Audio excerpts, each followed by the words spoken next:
noi cu toții ca societate, mai ales în Europa, suntem niște alintați. Ceea ce se întâmplă în momentul de față este că pentru bunăstarea acestei generații și a unei părți din această generație vor plăti copiii noștri și nepoții noștri mult mai mult și vor plăti cu toții. E o problemă, e posibil că atunci când te duci în privat să nu ți se ofere un salariu la același nivel cu cel care ți se oferă la stat. Pe toți indexii de cost al chiriei, România rămâne o țară extrem de ieftină. Bucureștiul nici măcar nu intră în top 50 al orașelor la nivel de prețuri. E foarte posibil, așa merge sistemul, că vor fi reduși la minim oamenii competenți și vor fi dați afară dintre ceilalți competenți. În schimb, vor rămâne toți sau aproape toți cei cu sinecuri. Dar prima mea ieșire în Occident a fost la Londra și sigur impactul a fost îngrozitor pentru că Londra anului 1996 arăta mult mai bine și ca oameni și ca infrastructură și ca aer curat și ca tot ce veți decât arată Londra astăzi. Salutare tuturor și bine v-am regăsit la ICDLCC. Aceasta este o discuție în continuare a unui interviu pe care l-am făcut foarte recent, ca să zic așa. La momentul la care voi să-l vedeți deja, am publicat pentru toată lumea o conversație în care am luat un pic pulsul situației actuale cu un guvern nou, de criză, de recesiune. Intrăm într-o perioadă foarte complicată și se vor strânge foarte multe șuruburi în tot felul de locuri, ca de obicei o să simtă însă cetățeanul.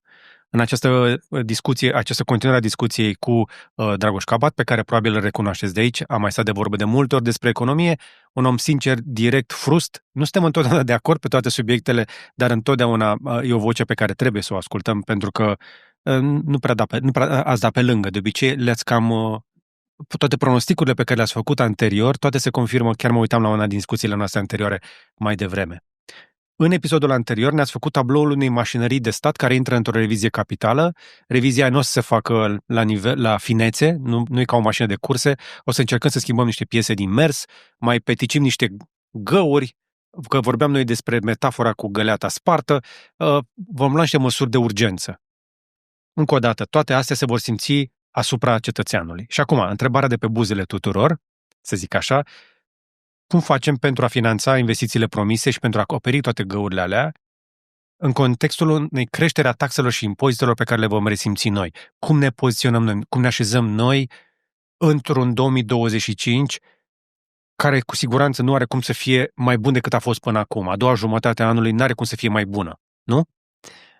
Da, am trăit, chiar cel mai mulți ani am trăit de euforie, așa, niște ani în care ne-au venit mulți bani de la Uniunea Europeană, niște ani în care s-au făcut, în fine, investițiile necesare pentru România, au crescut veniturile oamenilor, ale unora mai mult, ale altora mai puțin, pe medie ale tuturor.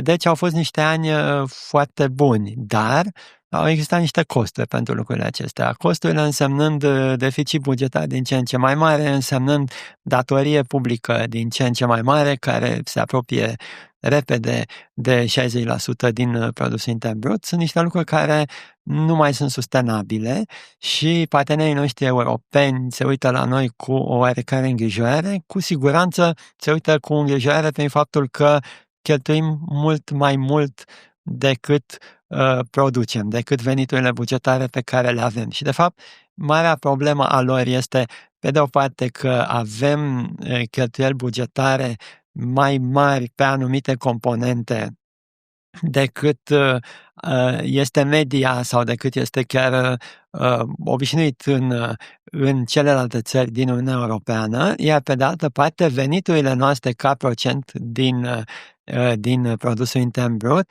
sunt de departe sunt la nivelul de 31, 32, am avut chiar și 26, 27 în anii trecuți, dar acum sunt undeva la 31-32% din produsul intern brut, venituri din buget, când celelalte țări, cealaltă țară are undeva la 38-39, media este undeva la 46 și avem țări care au venituri din produsul intern brut de peste 50%.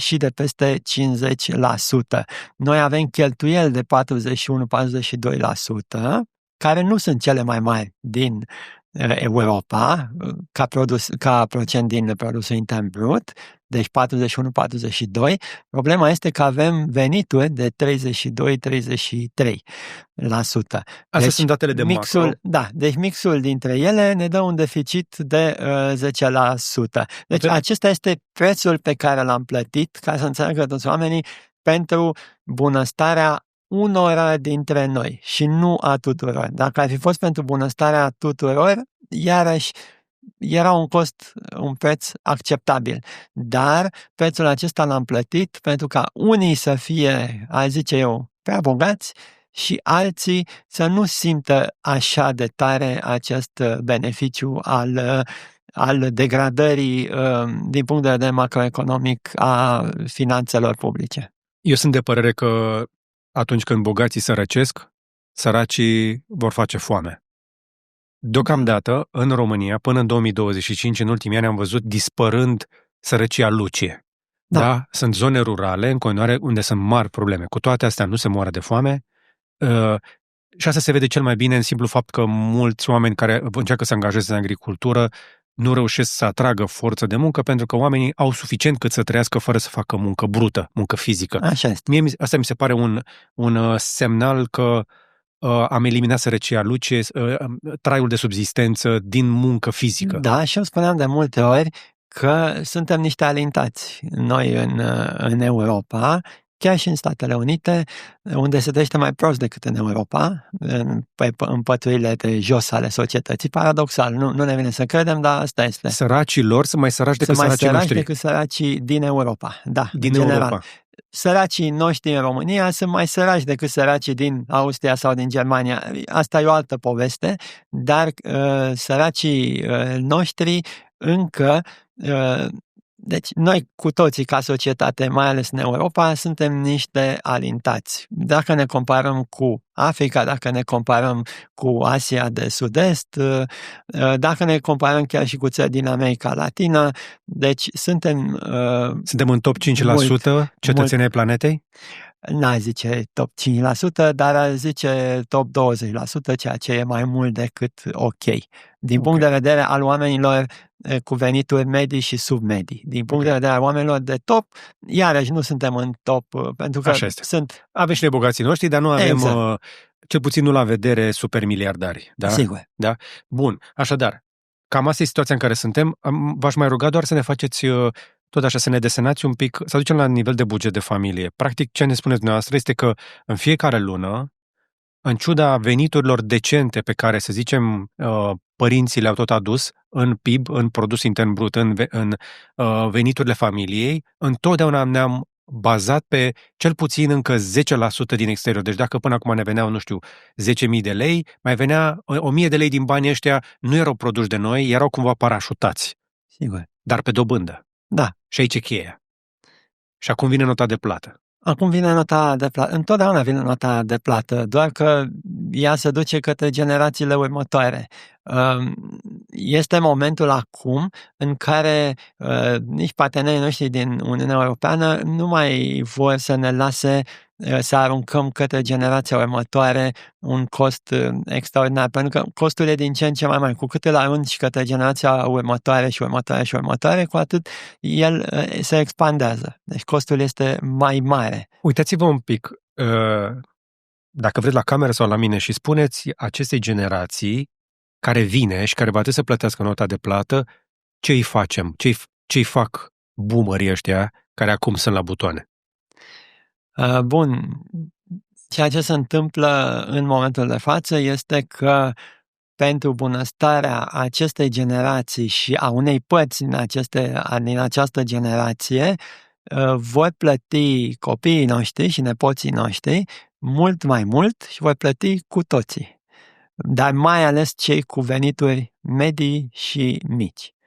Ceea ce această inegalitate care crește de la o generație la alta unu, că nu e corectă, doi, că nu poate continua, nu este sustenabilă. Deci noi trebuie în momentul acesta să ne oprim cumva din această creștere foarte rapidă.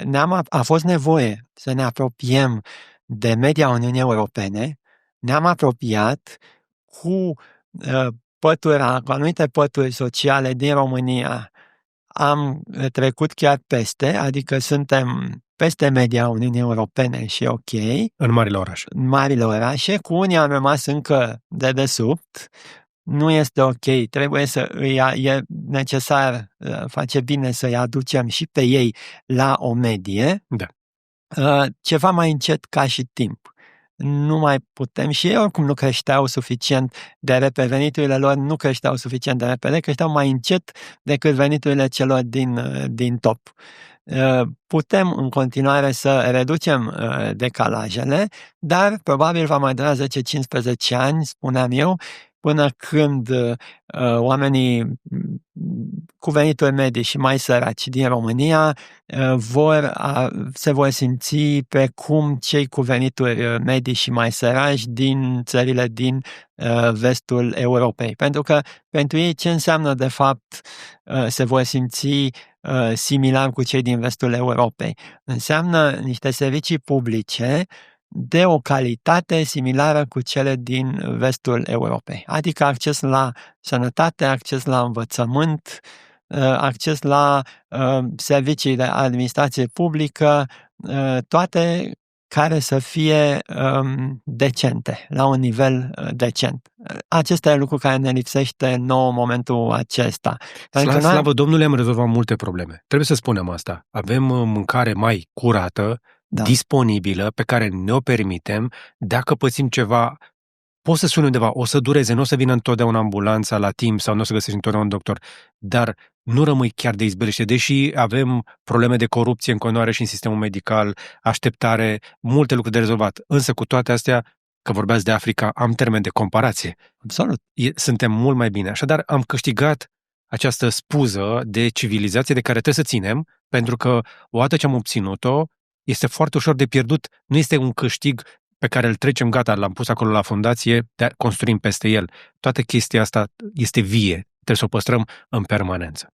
Da, dar odată ce există această infrastructură creată, ea se poate distruge, dar se distruge ceva mai greu. Okay. Și am început, în fine, să creăm această infrastructură. Ceea ce nu se înțelege în momentul ăsta la nivel politic este că societatea europeană se dezvoltă pe principii ușor mai egalitariste, nu socialiste, dar ușor mai egalitariste decât societatea americană. Și atunci, din păcate, oamenii cu mulți bani din România își doresc să fie la fel de bogați ca oamenii cu mulți bani din Statele Unite, fără să gândească că ei trăiesc în Europa. Și în Europa, diferențele dintre oamenii cu venituri foarte mari și cele cu venituri foarte mici este ceva mai redusă, iar sistemul public este mai prezent în economie și în societate. Adică există anumite servicii publice, gratuite sau foarte ieftine, pentru toată lumea, ceea ce îi face pe oamenii cu venituri mai mici să nu se simtă total aruncați deoparte. În Statele Unite, de exemplu, care iarăși îl luăm un exemplu tot timpul, oamenii fără venituri, dacă pățești ceva în stradă, efectiv sunt lăsați acolo dacă nu au asigurări sociale. Și sunt multe alte probleme. Doar simplu fapt că s-a stricat mașina sau a rămas fără permis de conducere, rămâi fără muncă. Dacă rămâi fără muncă, nu mai poți ține copilul în școală, ți este copilul luat, tu rămâi de izbeliște, ajungi foarte repede la o faptă ilegală și deja sunt o grămadă de filme fix despre chestia asta. Cultura aia americană, cu visul american, nu-ți garantează fericirea, îți garantează posibilitatea de a te lupta pentru ea, nu? The pursuit of happiness nu e garanția fericirii. Nu este garanția, exact. Este doar efortul pe care trebuie să-l faci continuu și poți pierde totul aproape la fel de repede, ba chiar mult mai repede ca și timp, decât ai muncit și te-ai chinuit ca să construiești acel lucru pe care l-ai. Ori în Europa, societatea este ușor mai egalitaristă. Lucrul acesta vine, desigur, și cu costurile mai mari ar fi taxele mai mari pe care e necesar să le plătim. Costul mai mare înseamnă faptul că există și o anumită viziune de genul deschidere față de imigranți, deschidere față de oameni cu o altă viziune, față de minorități în toate felurile lor.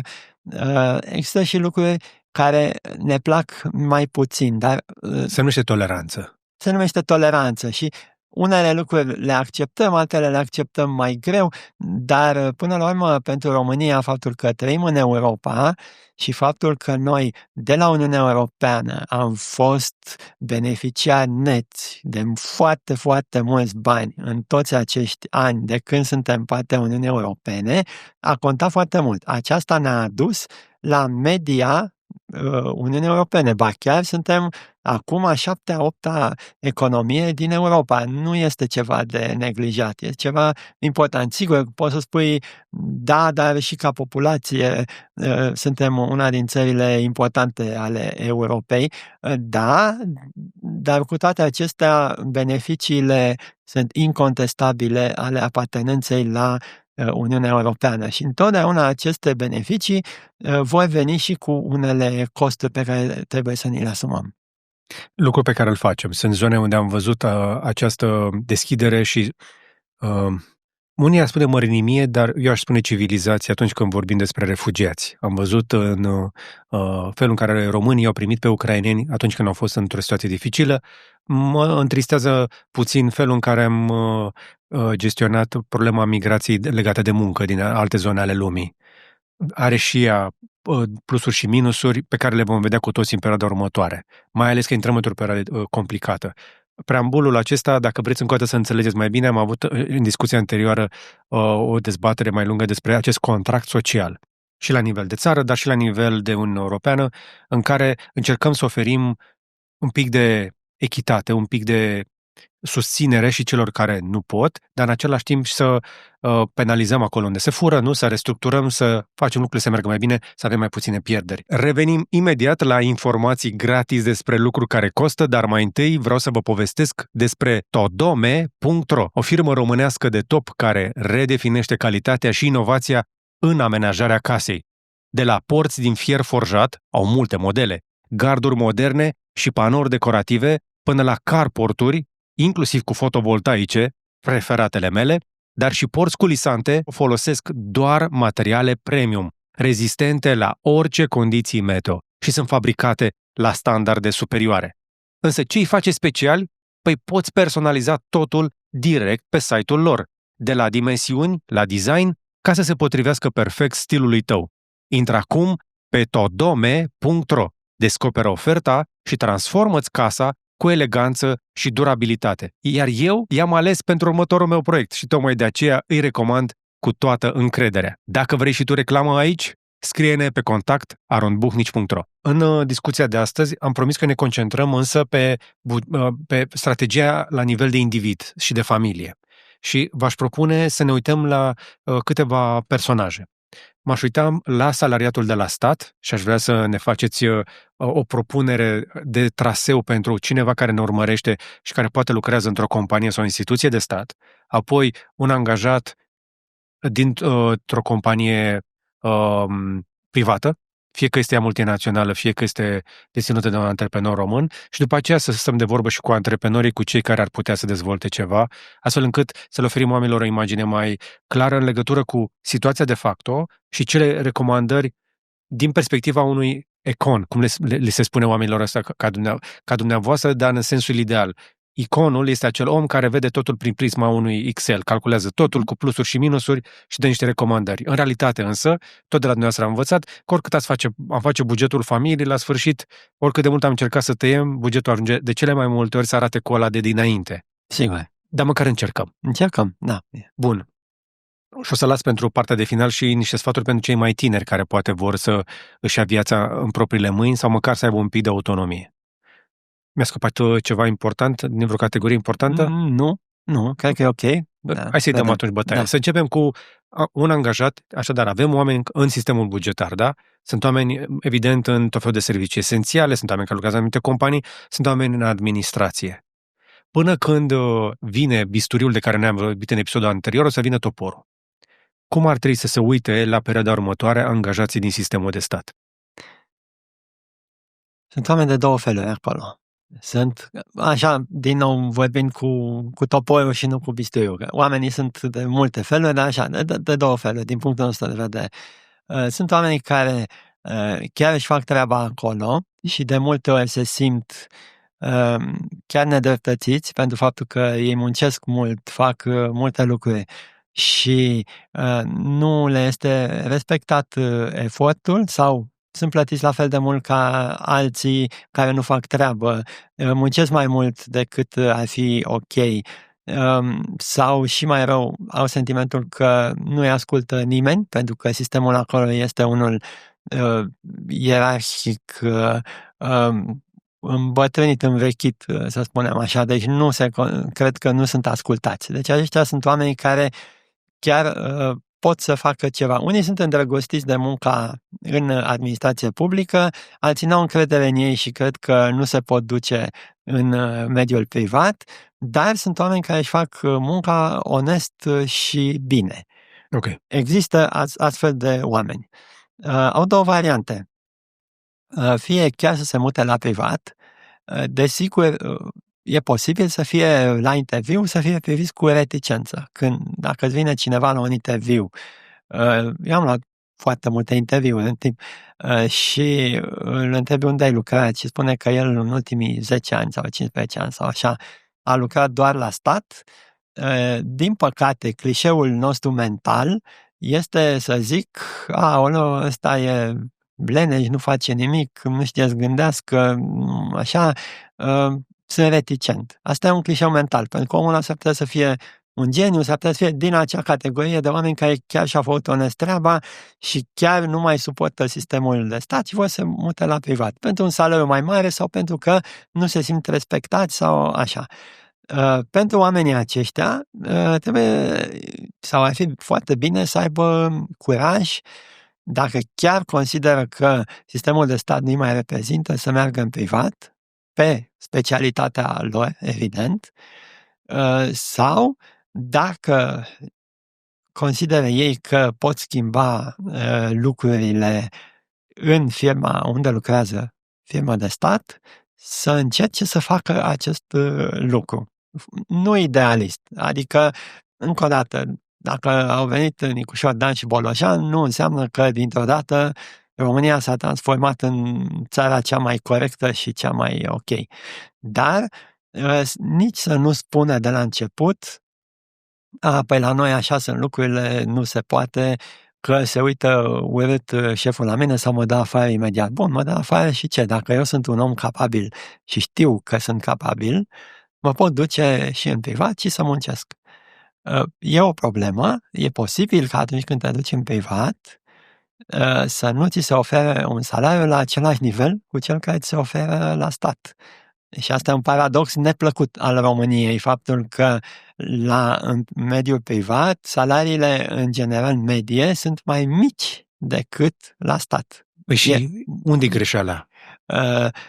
Greșeala este de ambele părți. Pe de o parte că în sistemul de stat compensarea nu ține cont de performanță, pe medie vorbind, și în sistemul privat, prin faptul că cei de la top, patronii, să spunem, dar și conducătorii, angajații de top, vor să țină către ei cât mai mult din profit și nu să-l împartă și către oamenii cu care muncesc. Și atunci salariile din privat tind să fie mai mici decât normal, pentru ca să-și poată cumpăra Bentley director general sau patronul. Dar știți că sunt puține firme de genul ăsta. Cei mai mulți antreprenori români nici măcar nu se plătesc pe ei înșiși. Absolut. În momentul acesta, pentru că și piața, uneori este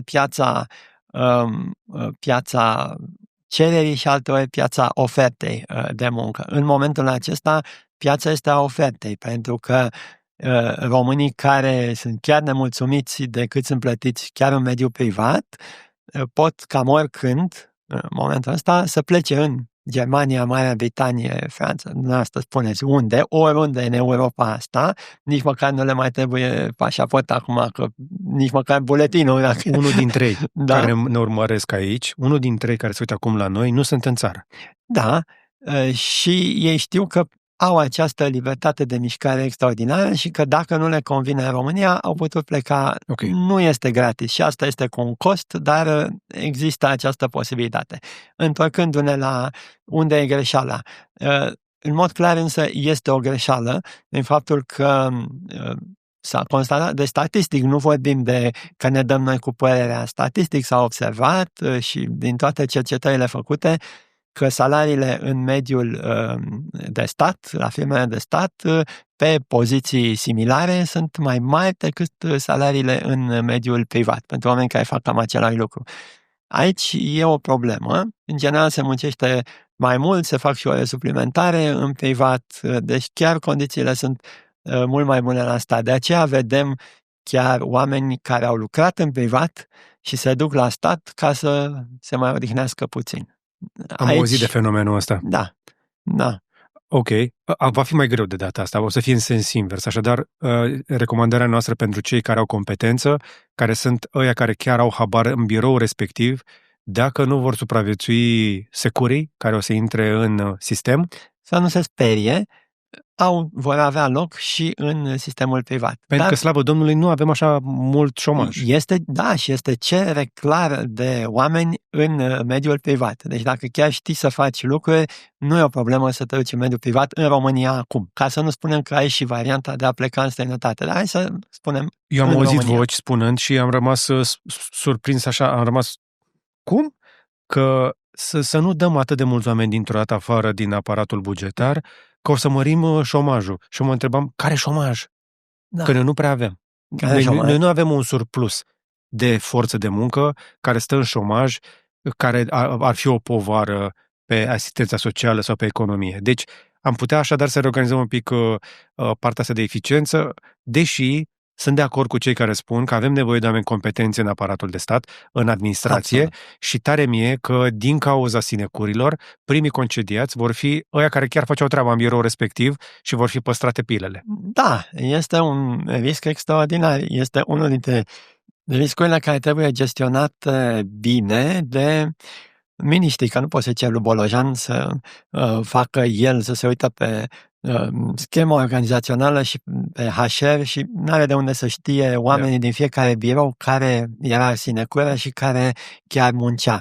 E foarte posibil, așa merge sistemul, că vor fi reduși la minim oamenii competenți și vor fi dați afară dintre ceilalți competenți. În schimb, vor rămâne toți sau aproape toți cei cu sinecuri. Aici e o mare problemă. Eu aș face un birou special de avertizori de integritate. Știu că avem acest mecanism în România. Nu funcționează. Dar nu funcționează. Adică eu cred că ar fi un moment bun ca oamenii aceia care fac munca bună din instituții, din companii, să-și facă curaj și să avertizeze în legătură cu integritatea celor care nu fac ce trebuie. Ne întoarcem din nou la manifestația aceea a doamnelor și domnilor, dar doamnelor în special, de la Senat împotriva lui Ilie Bolojan, când a zis că poate să reducă aparatul la Senat cu nu știu câți oameni și au făcut acea grevă spontană, că de ce să-i dea afară. Așa și vom vedea, nu greve. Inevitabil. Inevitabil vom vedea. Problema asta în ce măsură va avea succes ca unii dintre oameni să plece cei care trebuie. Cum facem să facem selecția asta, să separăm grâu de neghină? Ilie Bolojan a spus atunci, nu vă fie teamă că nu o să vă dăm afară așa cu toporul. O să facem niște concursuri în care să fie transparente, nu se știe dinainte, unii să știe dinainte care au fost subiectele și să aibă și răspunsurile, iar ceilalți să li se pună întrebări dacă n-au cum să răspundă, că nu există răspuns corect. Doar că acest proces durează mult să faci concursul. Contează cine îl organizează, dacă cei care îl organizează sunt corecți, deci e foarte mult. Acest corporate governance, cum se zice, guvernanța corporativă, să o faci corect, durează foarte, foarte mult și, din păcate, nici dacă o faci cu firme private, tot nu ai certitudinea că vor fi făcute bine. Deci aici deci soluția de supraviețuire, greutățile. soluția autonomă este ca oamenii cu adevărat competenți să-și creeze un plan de exit din instituțiile de stat în cazul în care vine, cum am spus noi, această curățenie. Pentru cei care sunt mai puțin competenți, adică cei care știu că au ajuns acolo ca și sinecuiști, aceea eu aș zice, dacă toți știu că rămân acolo, să se gândească un pic, hai să încep un pic să și muncesc. Va fi greu, dar... Știți că sunt mulți care nici măcar nu dau pe la birou, sunt doar în hârtii. Bun. Aici deja nu avem o soluție. Oamenii aceia, în mod normal, ar trebui să plece și să se retragă în Dubai la apartamentele pe care și le-au cumpărat deja. Apropo de chestia asta, că mi-ați luat un pic vorba din gură, stăteam și mă gândeam că o variantă ar mai fi să vânturi foarte tare sistemul și să faci nu neapărat rocada la prim-ministru, ci la ministere. Dacă ai schimba între diferite partide ministerele astea, fiecare ministru de la alt partid care ar veni pe un minister ar vedea imediat sinecurile. Pentru că n-ar fi ale lui. Și ar putea face mai repede curățenie. Ele au fost acceptate tot timpul și nu... și s-au lăsat moștenire. S-au lăsat moștenire și au existat, eu știu, un ministru care a încercat să schimbe, să-i dau pe toți afară pe ăștia care sunt sinecuriști și pun unii competenți. Și a fost mâncat foarte repede, da. A fost mâncat. El chiar a vrut să facă lucrul ăsta, inclusiv cu secretarii de stat. Nici nu-i răspundeau secretarii de stat la vorbă. Nici nu... Pur și simplu. Pentru că ei erau funcționari publici, știau că orice s-ar întâmpla, au acel spate foarte solid și știa fiecare. Deci, într-un minister, se știe fiecare secretar de stat de care partid este propus. Și cât de tare este acel spate pe care l-au. Pe acei oameni nu prea ai cum să-i dai afară, din păcate, printre altele. Eu am văzut asta la transporturi, că ați fost pe acolo. Da. Avea un talent Berceanu să le ia din atribuții, știți cum? Le lua, le muta de colo-colo, dar când a avut Nazare. Nazare a fost secretar la Berceanu și după aceea și la Boagiu. Că eram acolo corespondent când s-a întâmplat. L-a lăsat aproape fără atribuții. Doar că nu i-a convenit de el. Și astăzi Alexandru Nazare este ministru de finanțe, dacă nu greșesc? Da. Un om extrem de eficient, care a făcut și lucruri spectaculoase, inclusiv pe la Comisie Europeană.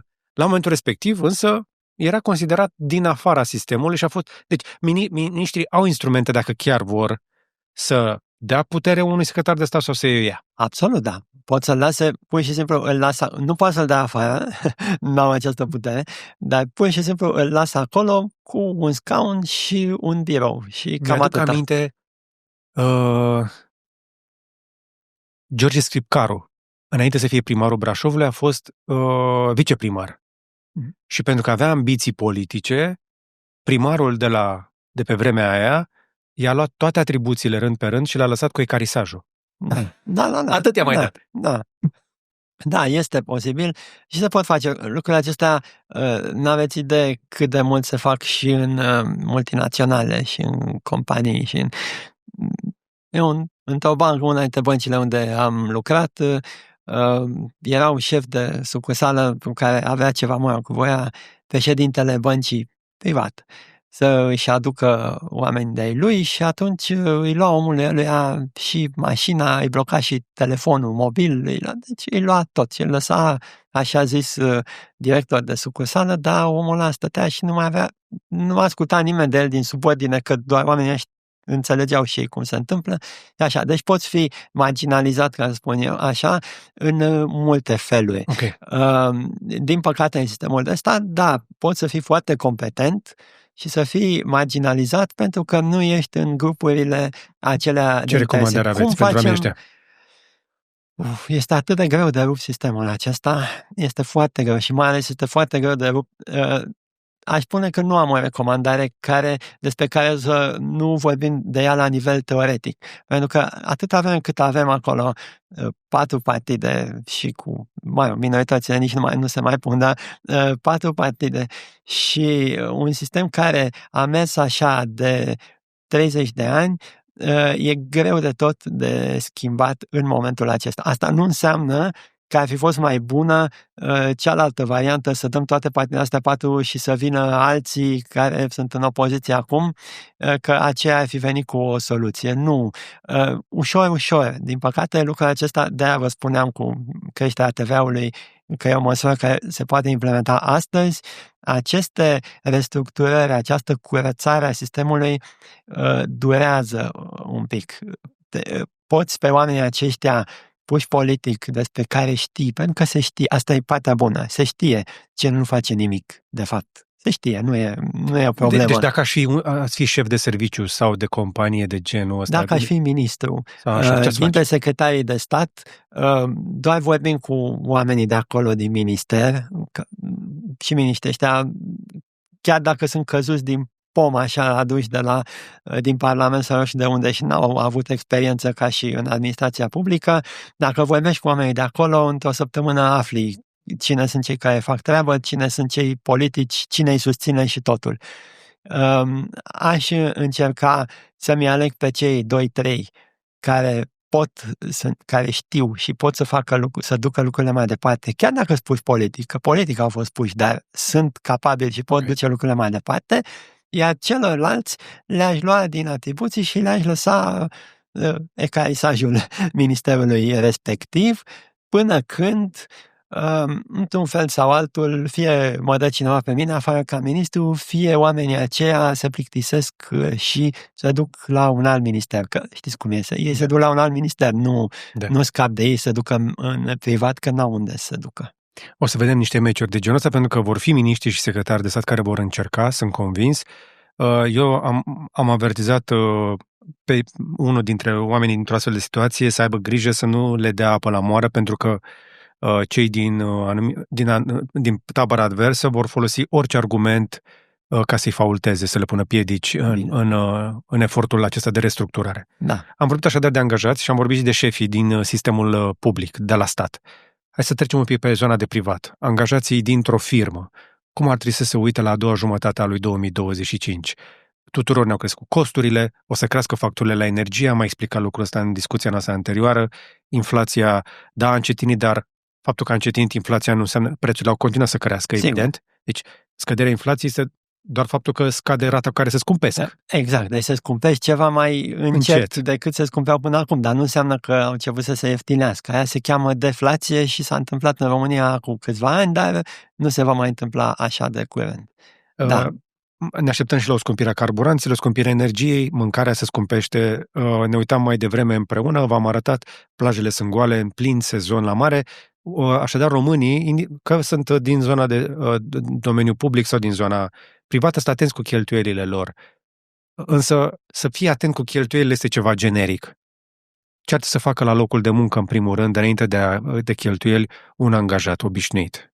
Va fi presiune mai multă din partea patronilor sau șefilor, depinde fiecare în ce fel de companie lucrează.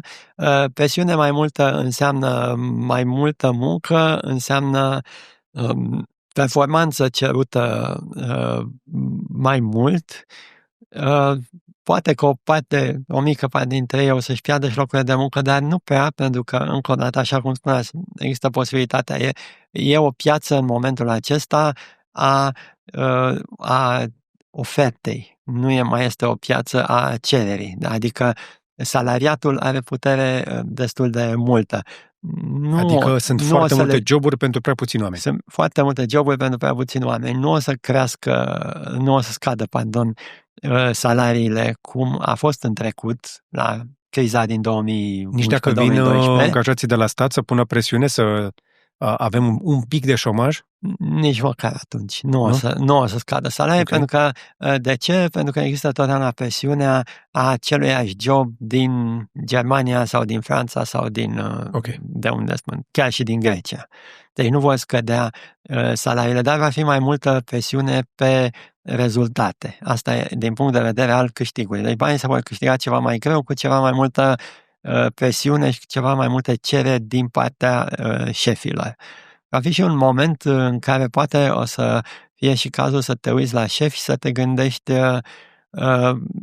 dar poate și șefii ăștia o să muncească mai mult și o să înțeleagă că și marja aia de profit pe care avea compania poate să scadă de la 15% la 12%, nu doar scăzând salariile, ci mai scăzând și din dividendele lor.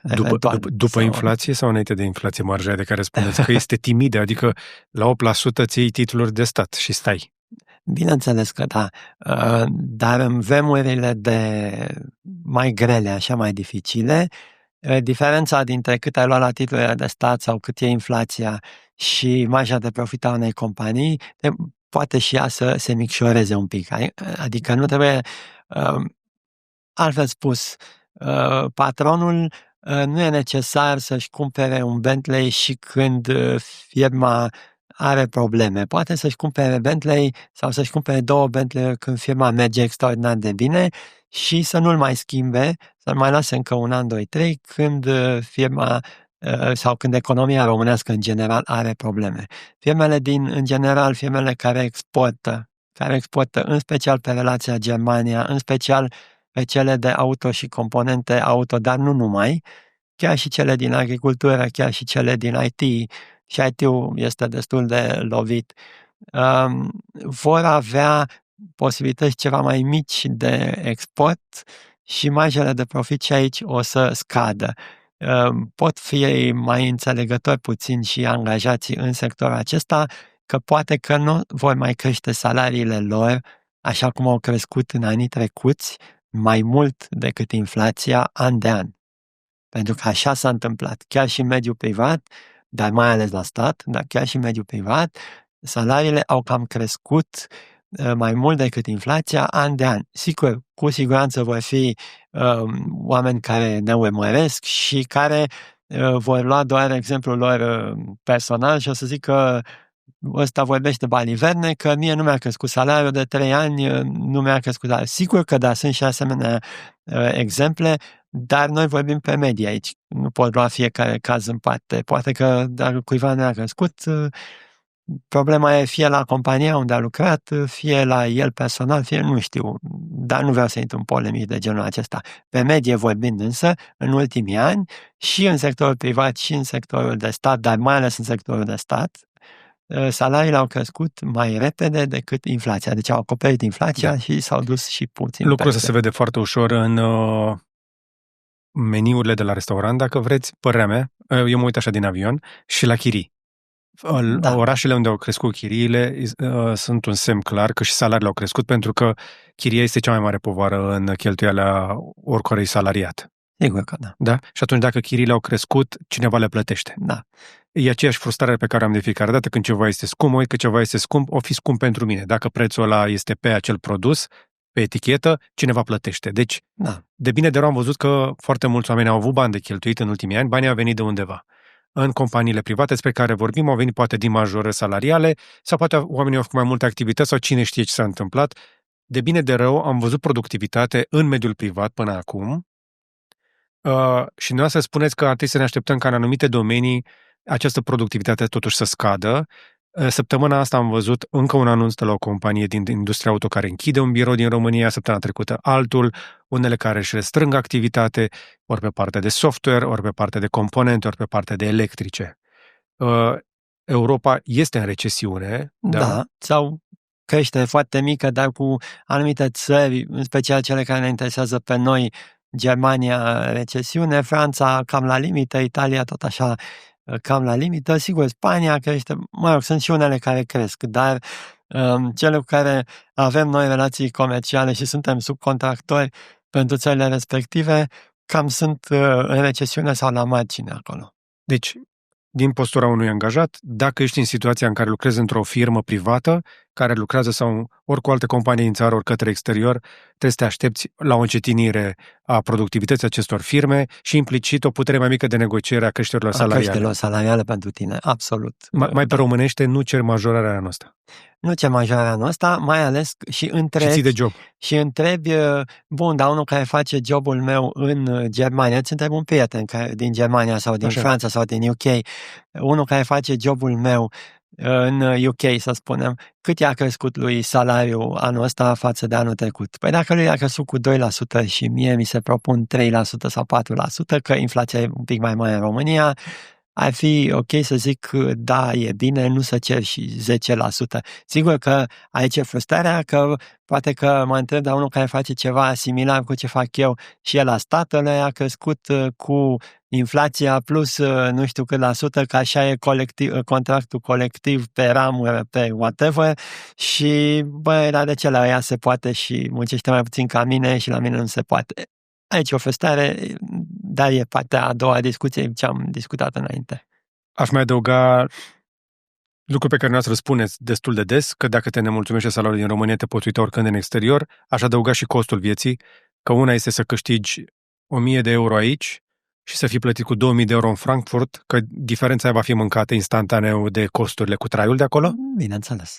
Plus faptul că trăiești parte de familie, plus multe alte costuri. Adică întotdeauna e bine să te uiți nu numai la cât e salariul, sigur, poți să spui, da, la salariul unuia din Monaco sau din Luxemburg, că știm că țările cu cele mai mari, sau țărișoarele, orășelele mai mari, cu cele mai mari salarii din Europa, da, deci unul din Luxemburg are, nu știu că, bun, dar te-ai uitat cât plătește el chiria și cât costă chiar și alimentele. E adevărat, poți găsi un aliment, nu știu, o Coca-Cola sau o pâine, care e mai ieftină dintr-un motiv care nu analizăm noi acum, acolo decât este în România, dar nu iei asta, iei pe medie. Costul vieții tale aici este încă mai mic decât acolo. Sigur, putem compara Bucureștiul sau Clujul cu Viena, că se întâmplă, sau cu nu știu ce oraș, și să spui că au devenit similare, și atunci și salariul unui bucureștean sau unui clujan pe o anumită muncă ar trebui să fie similar cu celui care trăiește în Viena. Este și nu este adevărat.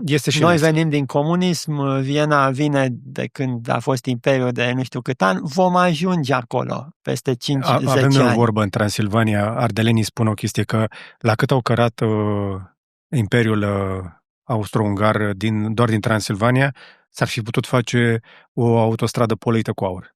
Numai din aurul din Apuseni. Absolut. Așa este. Dar pentru cei care vor totuși să lămurească care este cartul între noi și restul, salariile mai mici de la noi sunt justificate, din punctul meu de vedere, într-un mod foarte interesant, de chiriile mai mici. Pe toți indexii de cost al chiriei, România rămâne o țară extrem de ieftină. Bucureștiul nici măcar nu intră în top 50 al orașelor la nivel de prețuri. Deci, chiar dacă vi se pare scumpă chiria în România, am mai spus chestia asta, nu aruncați cu pietre, că nu ridic eu prețurile la chirii, este o chestie de cerere și ofertă. Slavă Domnului că este destulă ofertă și cei care fac această ofertă nu forțează prețurile în sus, pe măsură ce crește presiunea pe acele chirii. Chiriile în România sunt mult mai ieftine, nu de față de orice altă capitală, ci față de multe alte orașe care nu sunt capitale. Aș ridica la un alt nivel discuția aceasta, în sensul că e normal să fie așa. Deci creșterea aceasta a prețului chiriilor în București, să spunem, față de Viena, că tot am zis București și Viena, da, prețul chiriei depinde și el de oportunitățile, deci de ce salariu pot avea în București față de ce salariu pot avea în Viena, asta e unul, cel mai simplu. Al doilea, de facilitățile pe care le am în București față de Viena. Cum e transportul în București și cum e în Viena, cum e aerul de curat în București sau Viena, câte parcuri am aici și câte acolo, cum e sistemul de sănătate și de educație și de grădinițe și de tot ce înseamnă infrastructură aici și cum e acolo. Nu poți să ceri să trăiești sau nu poți să ceri să ai o chirie în București cât este în Viena, cât timp gradul de poluare în București e cu totul altul, mergi pe alte străzi, cu alți oameni pe lângă tine și alții. Dar față de Roma, După cum cine a fost de mai mulți ani și s-a plimbat prin aceste capitale sau prin aceste orașe, ați văzut că cam observăm o degradare a marilor orașe europene și nu trebuie să dăm vina neapărat pe imigranți pentru aceasta, ci în general a infrastructurii, a marilor orașe europene și o creștere a Bucureștiului. Eu acum 25, 94, așa 20 de ani, 20 și ceva de ani, aveam un partener englez, eu lucram la firma românească, lucram cu o firmă de brokeraj, West Merchant Bank se chema, West LB, din Londra, și a venit și noi ne uitam, sigur, cum arăta Bucureștiul în 95-96. 30 de ani. Și da, 30 de ani, da, exact, 30 de ani. Cum arăta București, ziceam că o să ajungem și noi ca Londra. Ne-am dus la Londra, a fost prima mea ieșire în Occident, în afară de țară comunistă, că mai fusesem în Bulgaria și Polonia, așa câteva zile, dar prima mea ieșire în Occident a fost la Londra și sigur impactul a fost îngrozitor, pentru că Londra anului 1996 arăta mult mai bine și ca oameni, și ca infrastructură, și ca aer curat, și ca tot ce veți, decât arată Londra astăzi. Așa în este. multe zone, în multe cartiere. Sigur că și acolo s-a mai construit, nu asta discutăm, dar așa. În schimb, Bucureștiul din 94 era o căzătură, știm cu toții. Acum Doar este să mult intri mai în București. aproape. Doar să intri în București, stăteam la cale ferată aici la Băneasa. Da.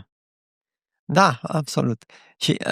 Și englezul ăsta era un om, atunci avea 50 și ceva de ani, era și sigur un om care fusese peste multe locuri în Europa și un intelectual, un om deosebit, șeful de research de la West LB, a venit și a spus în 10-15 ani Bucureștiul o să arate mult mai aproape decât este Londra, iar Londra, în cel mai bun caz, o să rămână la fel. Și noi ne-am uitat atunci la el și am zis, ăsta, sigur, un om cu mulți bani, ăsta ne zice și nouă așa ca să ne facă ziua bună. Realitatea este că acum, după 30 de ani, sigur, nu s-a întâmplat chiar în 10-15 ani, dar acum noi arătăm mai bine. Unele dintre orașele și țările din Europa, sau nu mai vorbesc din Statele Unite, arată mai rău decât arătau acum 20-30 de ani. Cumva este convergența spre medie, care este, mă rog, o teorie și merge atât în fizică și în tot ce înseamnă în natură, întoarcerea către medie. Și return-urile din finanțe sunt tot așa. Este o medie pe termen lung. Există această volatilitate, dar pe termen lung te duci către o medie. Deci ceea ce era peste și arăta extraordinar va scădea, ceea ce era foarte jos nu mai are unde să scadă, ci va începe să Principiul crească. vaselor comunicante? Da, noi suntem în momentul acesta pe această creștere, suntem beneficiari. De aceea, de altfel, nu trebuie să-și aroge politicienii neapărat acest câștig, dar de aceea, fiind ultimii și fiind la un nivel suficient de jos și cu bani de la Uniunea Europeană mulți, că până la urmă contribuabilul german și francez și toate astea au plătit creșterea României, au plătit însemnând că au luat banii din buzunarul lor ca să creștem noi economic. Da. Și atunci noi am crescut, iar ei, nemai având acei bani pe care ne-au dat nou, ei au stagnat, au scăzut un pic. Sigur, se poate spune, de fapt, investițiile s-au dus multe și în Germania, din alte părți, se poate spune că au avut acces la forță de muncă ieftină, totdeauna e o discuție întreagă. Una peste alta, ce spuneți dumneavoastră este pentru cei din mediul privat, iarăși, că marile orașe din România rămân o zonă bună, o zonă de oportunitate pentru dezvoltare personală, pentru a câștiga bine, cu costuri de viață mai mici decât în Occident. Da, așa este. Și cu posibilitatea de a sta acasă, de a nu pleca foarte departe de familie. Da. Pentru că asta devine o chestie tot mai importantă, mai ales pentru generația actuală, care e mult mai puțin dispusă să lucreze la distanță mare de casă. Da, și COVID-ul a arătat, iată, a avut și o parte bună, a arătat că se poate lucra și de acasă sau se poate face cel puțin un mix între viața personală și job mult mai echilibrat, ceea ce companiile și în special cele private și patronii, să spunem așa, din companiile românești nu prea vor să accepte și au acceptat foarte greu. În străinătate, în continuare, se muncește mult mai mult în sistem hibrid sau chiar de la distanță decât în România. În România au fost printre primii care au cerut repede să vină oamenii înapoi. Mentalitatea asta comunistă... Au făcut-o și americanii, nu suntem singuri. Și americanii. Americanii au chemat pe toată lumea, inclusiv companii care au promis că se va putea lucra forever de acasă. Google a fost una dintre ele, au început să se aducă înapoi și au seama că e o problemă de productivitate. Plecând de la chestiunea asta de dezvoltare urbană, aș face o analogie, spre exemplu, între o casă foarte veche, care nu era monument, a fost dărâmată pe Barbu Văcărescu, trec pe lângă ea și o văd, și o să apară acolo o clădire nouă. Sunt tare curios cum o să apară. Cel mai probabil va fi construită cu tehnologie nouă pentru a maximiza metri pătrați, nu? Și a fi scoasă în circuit. În față, Barbu Văcărescu, slavă Domnului, să aibă în curând metrou din nou, linia 5 va începe din nou să funcționeze. Și mă uitam cât de repede se poate transforma orașul. O linie de tramvai civilizată și o clădire nouă și când o să treacă cineva cu tramvaiul la nou, care nu o să mai facă bodong, bodong, bodong, bodong, o să facă doar pe acolo și cineva din clădirea se va uita la tramvaiul ăla, va fi o imagine din Frankfurt, din Londra sau din București. E același lucru. Și asta este o formă de a aduce civilizația prin investiții și prin inovație tehnologică care nu sunt chiar atât de greu de făcut. Și prin bună credință, pur și simplu. Deci, pe principiul, dacă toți sunt, eu nu am înțeles pe primari niciodată și acum avem câteva exemple și culmea, eu am un primar cu multe probleme, inclusiv penale și așa, pe care, încă o dată, nu-l iubesc în mod special. Cum la sectorul 3, este negoiță. Dar el a reușit, când merg prin sectorul 3, chiar e verde. Când vreau să parchez... Am moștenit un cartier verde. Cel mai verde cartier, de sector, ăla a fost întotdeauna. Când vreau să parchez mașina, sigur, cu bani, chiar am unde să parchez. Deci, cu foarte multe probleme pe care le are. Încă o dată, eu nu l-am votat, nu-l voi vota pentru celelalte probleme pe care le are el. Și pentru că, nu îmi place, trebuie să și placă personajul. Așa, și e libertatea mea, că de-aia mă la vot. Dar nu pot să nu recunosc că unele lucruri în acel sector chiar le-a făcut. Deci este principiul ăsta, mai ales pentru primari și peste tot în România. Să maximizeze ce a avut. Să maximizezi ceea ce ai și să faci un pic de bună credință. Da. Am plecat de la exemplul ăsta legat de infrastructură, dar și de construit. Un investitor privat dă jos o casă veche, în loc să o închirieze cu 500, 1000, 2000 de euro pe lună, ridică o clădire mai nouă, cu mai multe spații, funcțiuni, totul mai nou, o să aibă mai mulți metri pătrați, o să închirieze probabil pe dublu, triplu, cine știe. Într-o firmă, un angajat sau un patron, ca să ducem un pic discuția și mai sus pe scară ierarhică, ce oportunități sunt în această perioadă. Noi deja suntem cât se poate de eficienți aici. Că spuneați de patronul român care nu a vrut să introducă tehnologie, noi introducem tot. Cred că ați văzut ce face pe aici. Noi folosim toate tool-urile de AI care apar, folosim cloud, folosim orice se poate ca să eficientizăm și să facem pe românește din Rahat Beach. E un an important în care eu sunt de acord că trebuie să facem Rahat Beach.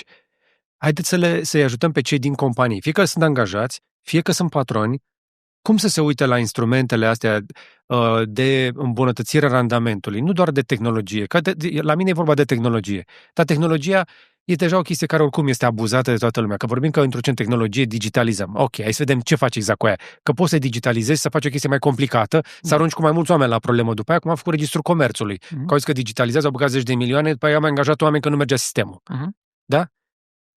Haideți să ne uităm un pic așadar încă o dată la sectorul privat. Angajați și șefi sau patroni, cum să-și îmbunătățească activitatea, cum să fie mai rentabil, cum să treacă peste 2025 cu bine. Primul lucru care se face în sistemul privat este să te uiți la clienți. Ai clienți, cine sunt ei, cum o duc ei. Și să te adaptezi la ceea ce își doresc ei. Nu înseamnă întotdeauna digitalizare. Sigur, există de multe ori presiunea, având în vedere că România este o țară de subcomponente. Am trecut de la loanul pe haine la loanul pe subcomponente auto și programe IT și toate astea, tot subcomponente oferim. Atunci există această presiune din partea clientului final pe costuri mai mici. Dar nu numai. Poți să o faci și prin o calitate mai mare și prin a fi mai productiv. Și să vezi cum poți să fii mai productiv, nu neapărat punând biciul pe oameni. Aici, tehnologia, digitalizarea, inteligența artificială pot să aducă un mare beneficiu. Deci, te uiți la client și vezi ce vor ei. Te uiți, al doilea lucru, te uiți să nu mai ai, că trăiai până acum doar pe clienții din Germania, zic și eu. Da?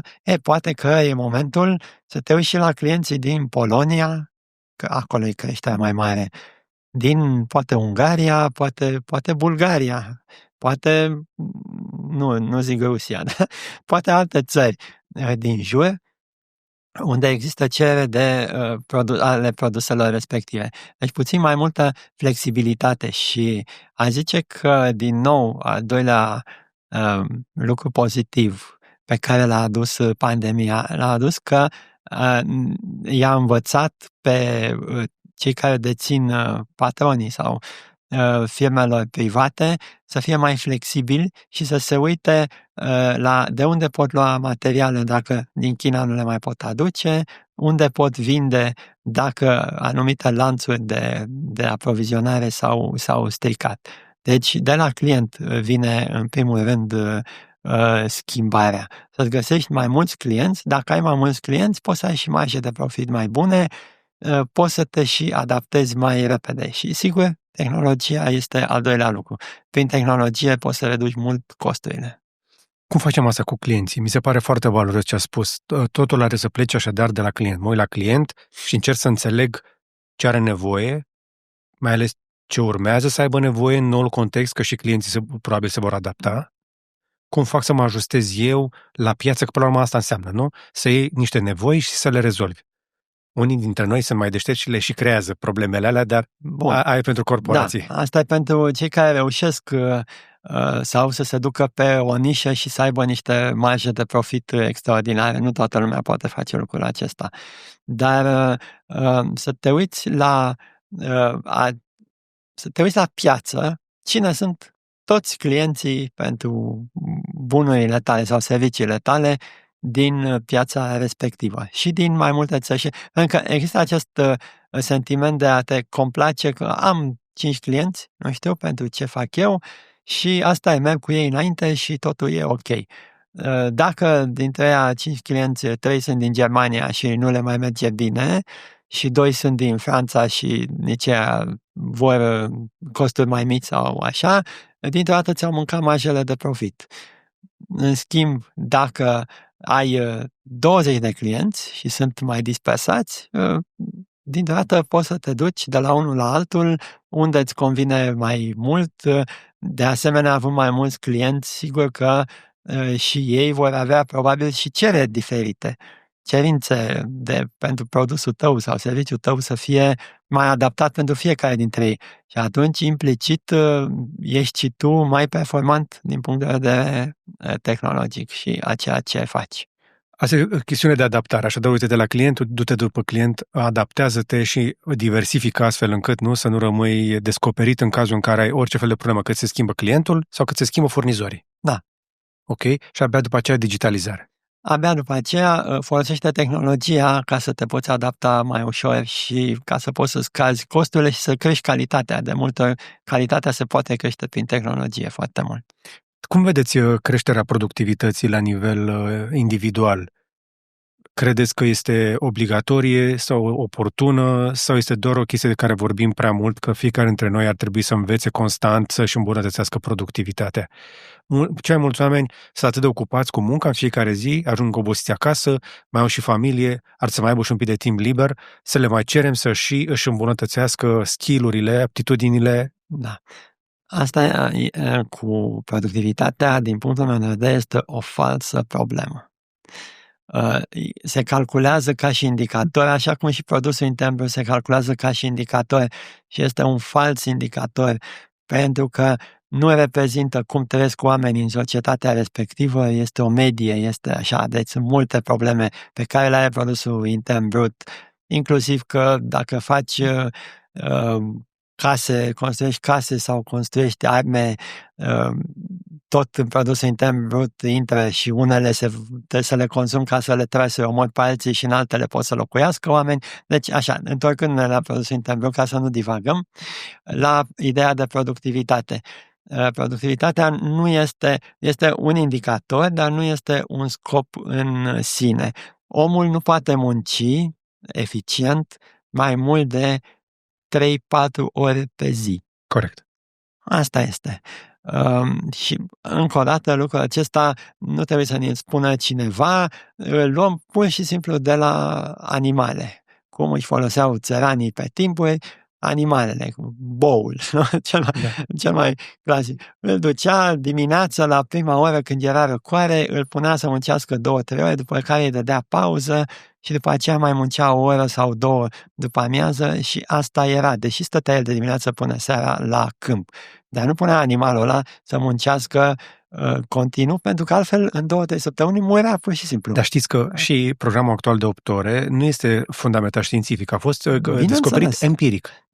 Și nici măcar că acum 100 de ani se muncea 10-12 ore, că s-a început în agricultură era una, dar s-a continuat și în minerit. În minerit se muncea 10-12 ore și nu erau. Deci au părinții condiții... noștri au muncit de luni până sâmbătă. Absolut, da. Inclusiv.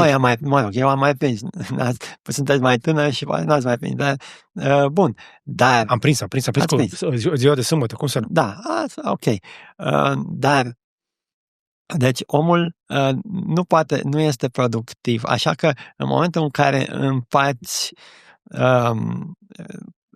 ceea ce produce omul respectiv, dacă împarți la 8 ore cât muncește el, teoretic vorbind, pe hârtie, îți dă o productivitate. Dacă împarți la 4 ore cât muncește efectiv, productivitatea este dublă. Deci, să schimbi productivitatea unui om nu este așa de complicat și culmea că dacă îl lași să muncească de acasă, asta apropo de că americanii le-au cerut să întoarcă la birou, dacă îl lași să muncească acasă, omul ăla poate în cele 8 ore în care teoretic muncea la birou, dar de fapt mai bea și o cafea, se mai ducea și la toaletă, mai vorbea și cu colegii, mai tot ce putea face, pentru că nu putea să facă mai mult. Inclusiv pauza de cafea, dar vă zic după aia. Da, așa.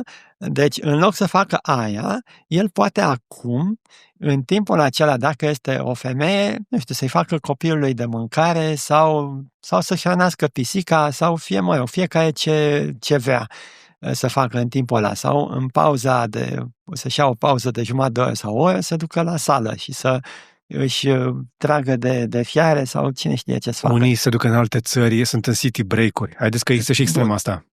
Bun.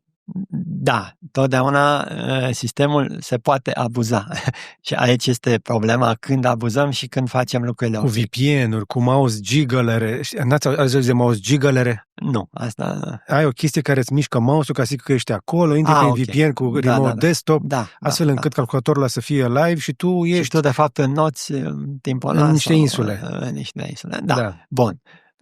Întotdeauna poate fi abuzat sistemul și aici ne întoarcem la oameni și cât de corecți sunt ei. Dar și lucrurile acestea poți să păcălești o săptămână, o lună, 2, 3, după aceea e necesar să vii cu niște rezultate la sfârșitul lui. Dacă nu lucrezi la stat, nu mai deveni cu ceva. Oameni cu clauză de neconcurență lucrau la Facebook și la Google în același timp, au reușit să facă asta vreo 9 luni în pandemie.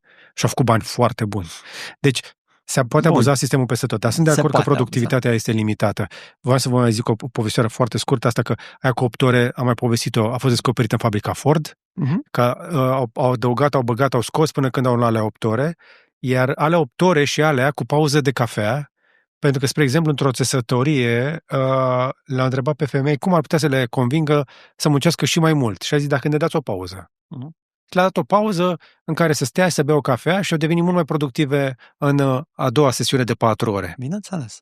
Iată, da. Deci asta cu pauza de cafea și cu cafea oferită la locul de muncă e de fapt un boost de productivitate, la fel cu apa, cu toate lucrurile astea. Și sunt de acord că sunt oameni care pot fi mai productivi de acasă. Cu toate astea, creativitatea scade. Da, e adevărat. Sunt discuții largi, dar cum putem crește productivitatea?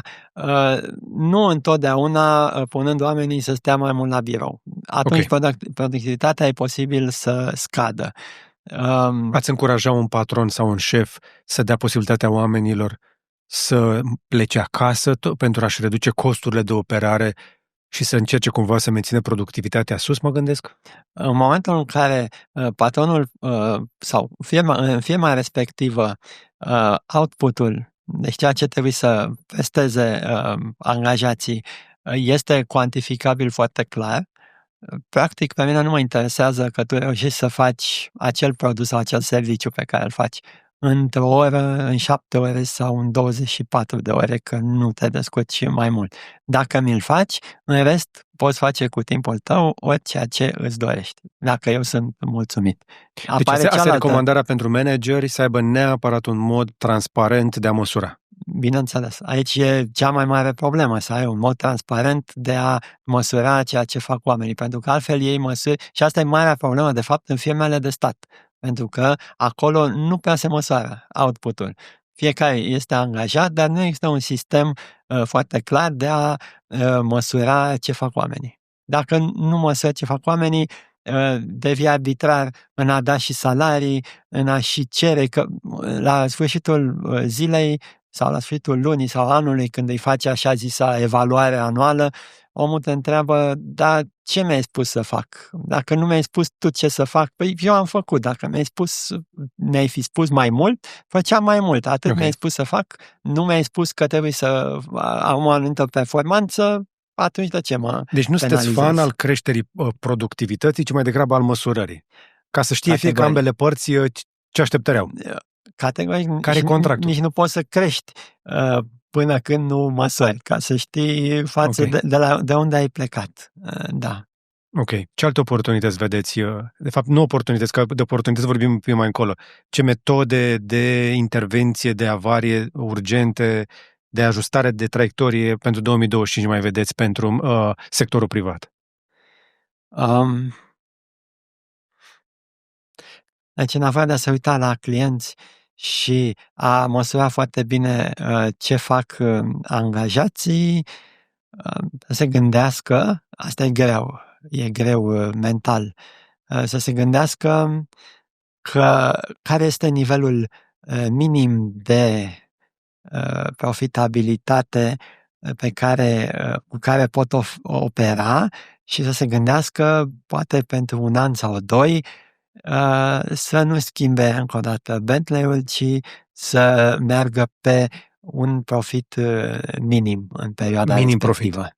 Deci profit minim doar pentru a trece peste perioada asta, pentru că noastră în continuare rămâneți convins, ne-a spus și ultima dată când ne-am întâlnit, că vă așteptați la cel puțin 1 an și jumătate dificil. Da, 1 an și jumătate dificil. Până în 2027. După care am putea ajunge să ieșim la aliman, pentru că va ieși și Europa și revenim pe o traiectorie pozitivă. Sigur, totdeauna se pot întâmpla lucruri foarte negative, războiul din Ucraina să continue, să degenereze, astea nu le sau discutăm. Sau să se lărgească războiul din Iran, care iarăși pune presiune pe carburant și așa mai departe. Adică noi discutăm de situații normale, dacă se mai pot întâmpla extreme, asta e altă poveste. Cash flow. Cum facem cu banii? Cum face o companie? Cum facem și la nivel individual să ne gestionăm banii? Pentru că de la bani o să plecăm, o să fie și probabil și în titlu ce facem cu banii în perioada asta. Oamenii vor să audă despre bani, dar i-am lăsat la final pentru că banii sunt o consecință, nu sunt rezultatul unui produs, unui serviciu executat, nu produs livrat unui client.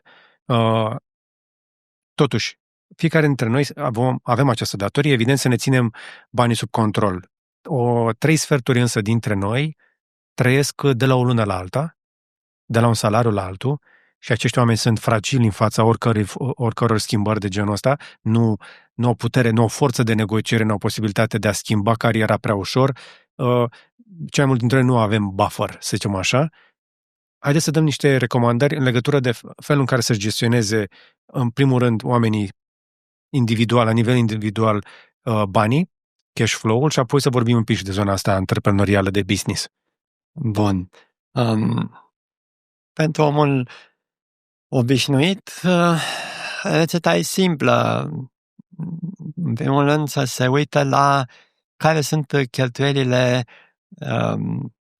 esențiale pe care le are de făcut. Adică lucrurile de bază, sigur, dacă are o chirie de plătit, nu poate evita. Mâncarea, care este bugetul pentru mâncare, poate sau nu poate reduce de acolo. Din nou, noi suntem alintați.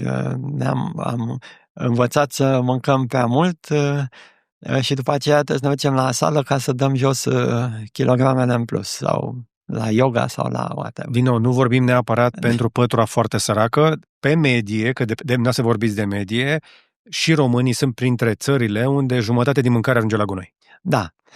Deci ne putem uita aici ce am putea reduce, ne putem uita probabil, deci spuneam, chiria, asta nu înseamnă să ne mutăm într-o casă mai urâtă și mai ieftină, rămânem acolo unde suntem, dar să calculăm care sunt cheltuielile peste care nu putem trece, așa cum se face și bugetul țării. Nu? Sunt niște cheltuieli pe care nu le poți evita, din păcate. Acelea ne uităm la ele, iar la celelalte cheltuieli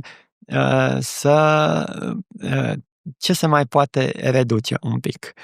Nu sunt un fan al hai să reducem, nu ne mai ducem la teatru și la operă și la film.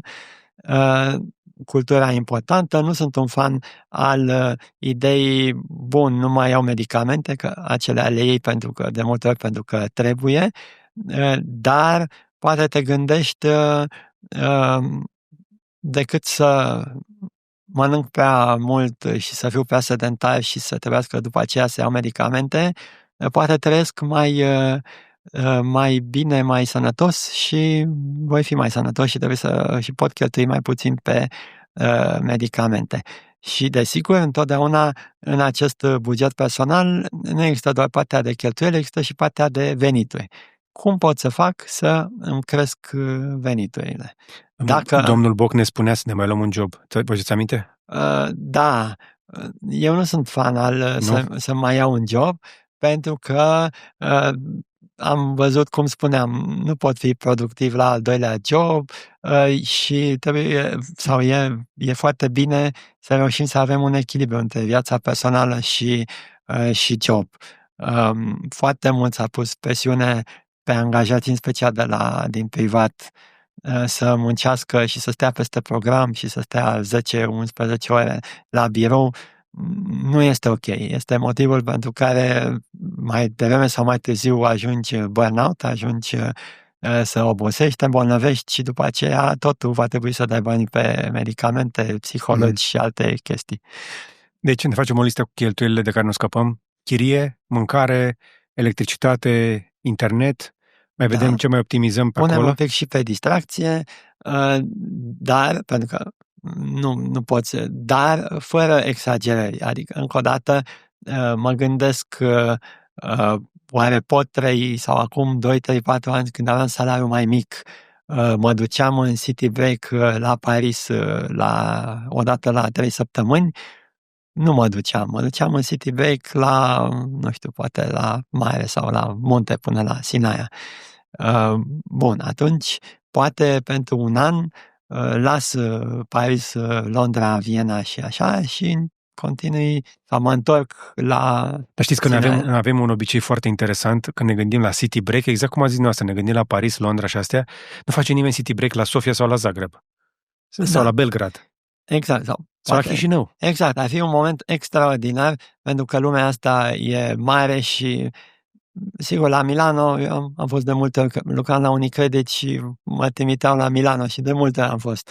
Și, sigur, a fost extraordinar. Prima dată, a doua oară, a treia oară, bun, mă duceam de fiecare dată și vedeam cina cea de taină acolo când era deschis, îmi plăcea să mă duc, mă uitam la dom, îmi mai cumpăram câte o cravată din aia italienească, așa, da, a 6-a, 7-a oară deja, ok, parcă m-aș mai fi dus și în altă parte.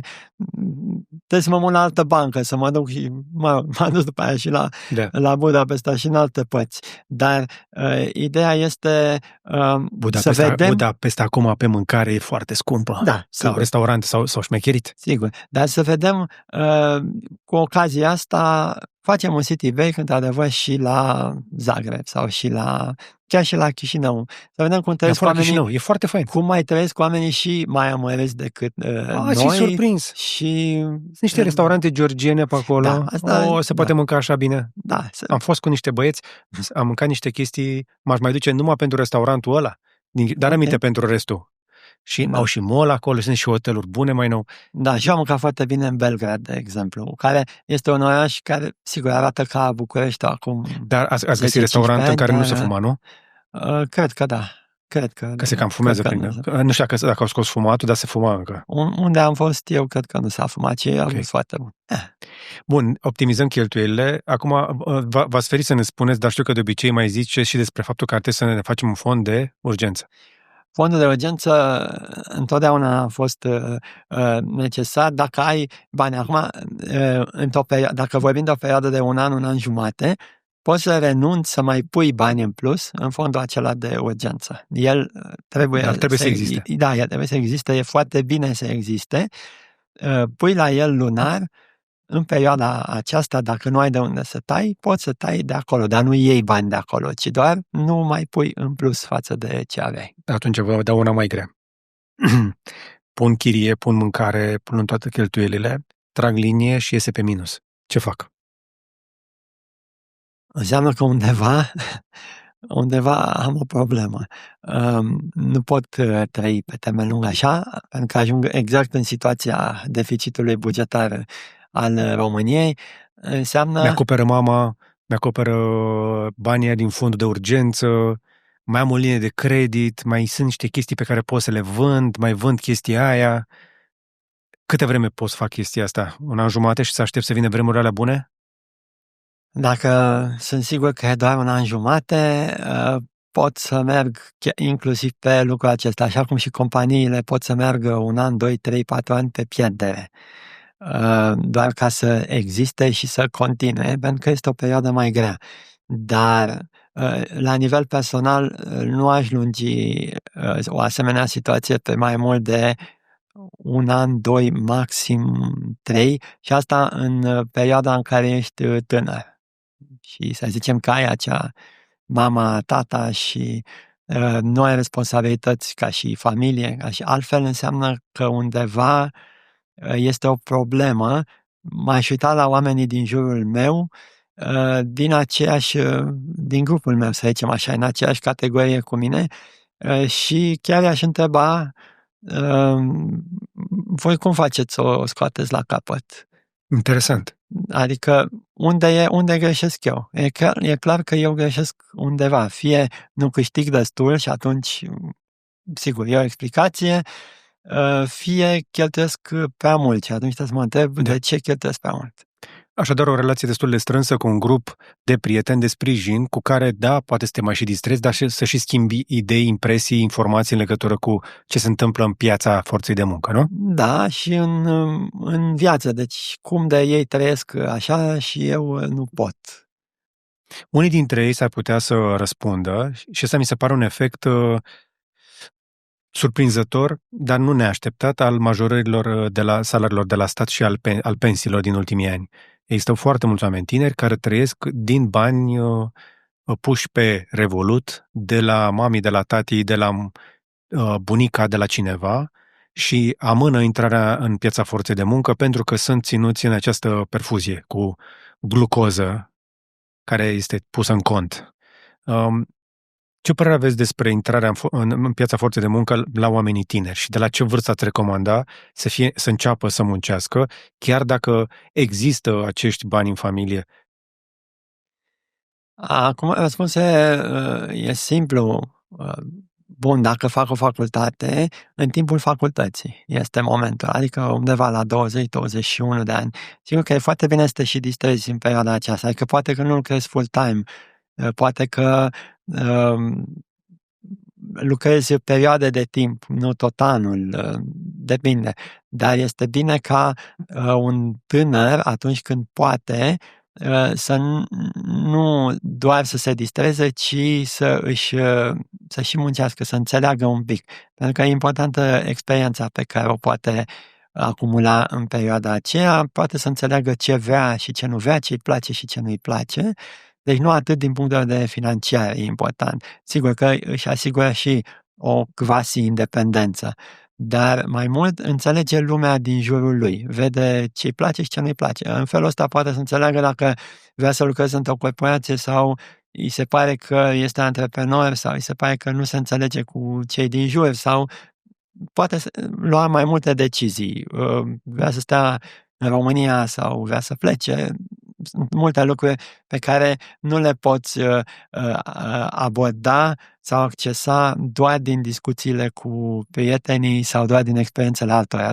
E necesar să ai și tu aceste experiențe. Deci de la 19-20 de ani, măcar jumătate de normă? Ar fi excelent. Măcar jumătate de normă sau un part-time într-o formă sau alta. Pentru cei care, sigur, nu se duc la facultate, ar fi bine imediat după ce au terminat liceu sau școală sau ce au făcut, de obicei aceia, sincer, cam sunt constrânși să muncească mulți dintre ei. Că cei care nu reușesc să ducă la facultate nu prea sunt din familii cu venituri mai puține și de obicei chiar au nevoie să se ducă și să lucreze. Dar acum este un moment, încă o dată dacă ne uităm și pe statistici, un moment totuși în care încep să se adapteze, să se ajusteze și salariile din România la cele din Uniunea Europeană. Deci, dacă acum nu intri în piața muncii, când o vei face? Când poate va fi o perioadă de recesiune și intri pe un salariu inițial mai mic? Pentru că e important, dacă poți să spui în orice CV sau la orice interviu, eu am fost angajat și sigur că cel din fața ta poți să te întrebe și cât ai avut salariu. Poți să zici, nu vreau că e confidențial ceea ce e o prostie, dar poți să spui și adevăr, uite, a fost, nu știu, 1000 de euro. Deja ai creat o așteptare, că ai avut 1000 de euro, sigur că poate în condiții speciale și așa o să te duci și cu 800, dar tu este ceva ce accepti tu, mai puțin, dar ai creat acel 1000 de euro. Dacă răspunzi, păi nu știu, că n-am fost angajat niciodată, fi sigur că, sau fi aproape sigur că cel din fața ta, companie sau angajator, oricine ar fi el, o să zic că, păi eu ofer 500 că e primul job, habar n-are, n-a mai lucrat nicăieri, n-are niciun pic de experiență, n-are nimic, de ce aș da 1500? Chestiunea asta este amplificată și de ecartul tehnologic, care va face experiența inițială mult mai greu de obținut, pentru că joburile de junior vor fi mâncate de inteligența artificială în foarte multe domenii. Sigur că da. Despre asta vom vorbi în episodul următor, la partea de oportunități, pentru că e o provocare, dar și o oportunitate aici. Înainte să închidem această bucată dedicată, așadar, felul în care ne adaptăm la 2025, m-ar mai ajuta doar să-mi spuneți, la nivel de companie, cum ar trebui să gestioneze cash flow companiile, să încerce să ia linii de credit, să facă investiții, să-și oprească investițiile, să-și aducă activitatea, să-și micșoreze biroul sau să încerce să-și mărească cota de piață. Știu că în corporație vorba asta, în perioade de recesiune, nu ne interesează cât vindem, ne interesează să ne mărim cota de piață. Bun. Ne explicați un pic care e strategia? O vă spun așa aici, când vorbim de companii, sunt două feluri, companii mici și companiile mari, corporații. Și atunci, în primul rând, o să spun, eu am lucrat mulți ani în bănci și acum fac și consultanță în consultanță pentru companii. Unde faceți consultanța? De să le spunem oamenilor ca să vă contracteze? Da, am Cabot Corporate Consulting. Acum împreună cu un coleg al meu din Cluj avem Cabot Park Investments și ajutăm companiile și listăm o companie pe bursă acum, de exemplu. Facem și alte proiecte. Unul foarte important, nu îl pot spune pentru că n-am voie, trebuie autorizare din partea unei instituții care poate să-ți refuze pentru că ai făcut public lucrul acesta. Da? Dar altfel vorbind, bun, deci facem această parte de consultanță și din experiența mea bancară mai ales, pot să spun că noi vorbim de cash flow, dar majoritatea companiilor, antreprenorilor, nu știu să facă sau nu se gândesc sau nu au un cash flow. Nu fac. Când se duc la bancă și banca le cere un cash flow, ei nu știu să facă unul. Și atunci zic că faceți nevoie de ăla, dați-ne creditul cât trebuie. Aceasta este experiența mea. Sigur, aceasta se referă la toate companiile micro, mici, medii și chiar și o parte din companiile considerate mari. Sigur, multinaționalele, companiile, corporații, ceea ce numim corporații multinaționale și o parte din companiile mari, deja au director financiar, au deja oameni care știu să facă cash flow-ul și atunci pentru ei sugestia este da, pentru o perioadă de timp pot să își atingă doar obiectivul de cotă de piață mușcând din profitabilitate sau ducându-se chiar pe minus, dar atunci când te duci pe minus cu profitabilitatea, e important că de cele mai multe ori și cash flow-ul este negativ, adică la sfârșitul anului ai mai puțin bani pe conturi decât aveai la început. Uneori mult mai puțin bani pe conturi decât aveai la început. Tendința este să vinzi, dacă înainte vindeai cu plata la 30 de zile, să spunem, să vinzi cu plata la 60 ca să-ți ții clienții sau ca să acumulezi cote de piață mai mare, ori asta înseamnă că tu vei încasa cash-ul din vânzările pe care le-ai făcut, tu plătești, ai făcut vânzările, le-ai facturat, dai taxe la stat, dai și TVA la stat, dai tot ce trebuie, dar cash-ul efectiv îți va veni în loc de peste o lună, peste 30 de zile, îți va veni peste 2 luni în firmă. Și lucrul acesta te face foarte repede să ajungi într-o situație în care trebuie să te împrumuți mult mai mult. Băncile, dacă te prind că n-ai bani, te împrumuți mai scump la ele și tot așa. Deci se intră într-un cerc vicios în care multe companii ajung la faliment, la insolvență și nu înțeleg de ce, că ei își creșteau cota de piață și pe hârtie așa le mergea din ce în ce mai bine. Deci, întâlnesc des asta. Deci ceea ce a spune, da, foarte des. Deci ceea ce a spune este... E o capcană a creșterii până la urmă. Așa se și cheamă, capcana creșterii, așa se numește. Ai citit mult sau ați spus am văzut-o întâmplându-se sub ochii mei în firmele unor prieteni care cresc, dar nu le ajung bani niciodată. Da, se numește capcana creșterii, pentru că atunci, de obicei, dacă îți crești cifra de afaceri cu 10%, nevoia de capital este de 2 ori mai mare, deci de 20%. Trebuie să-ți crești fondurile cu 20%. La acel 20% tu te împrumuți și plătești dobândi și aia și intri în acest cerc vicios din care ești foarte greu. La un moment dat te oprești, de fapt, să zici nu mai cresc, îmi consolidez situația. Adică în momentul acela să-ți vină cum ai venit cash-ul mai mult din urmă până ce te reglezi. Să știți că asta a fost o problemă acum mulți ani, sigur, la EMAG. EMAG-ul creștea, își dubla cifra de afaceri și o tripla, după care trebuia 1 an, 2, au stat, s-au oprit, n-au mai crescut. Tocmai pentru că ceea ce deschideau platformele noi, magazine, aveau și magazine pe vremea aceea, să poată crește, să aducă bani din urmă, după care iar au crescut și când și-au dat seama că nu mai au cum, și-au căutat investitori, i-au obținut și după aceea nu mai a fost o problemă. Exact. Dar exact, aceasta este și problema majoră a startup-urilor, care crești, îți dublezi sau cu cât crești mai repede, cu atât această capcană a lipsei de cash este mai mare. Pentru că tu dacă ți-ai crescut vânzările de 10 ori, cum e la startup-urile și astea în IT, costurile tale îți cresc de 10 ori, nevoia de cash îți crește tot așa de 20 și ceva. Cu cât când vorbim de 10 ori, nu numai se dublează, aproape se triplează. Deci îți crește de 25 de ori, să zicem, nevoia de cash. Și poți ajunge să te sufoci ca și de cash, crescând mult prea repede. Vedeți un astfel de risc real pentru anumite firme, chiar și în 2025?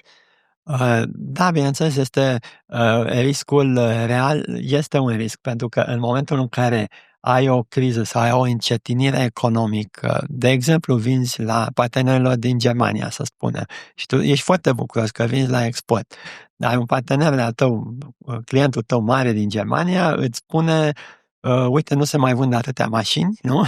Atâtea autoturisme, se vinde mai puțin, eu îți cumpăr tot ce produci tu, dar nu mai poți să te plătesc la 30 de zile, te plătesc la 60 de zile. Și tu ce spui? Tu spui: da, bineînțeles, că tu poți să produci în continuare, să-ți plătești salariații și așa mai departe. Dar acel 30 de zile în plus tu trebuie să îl finanțezi.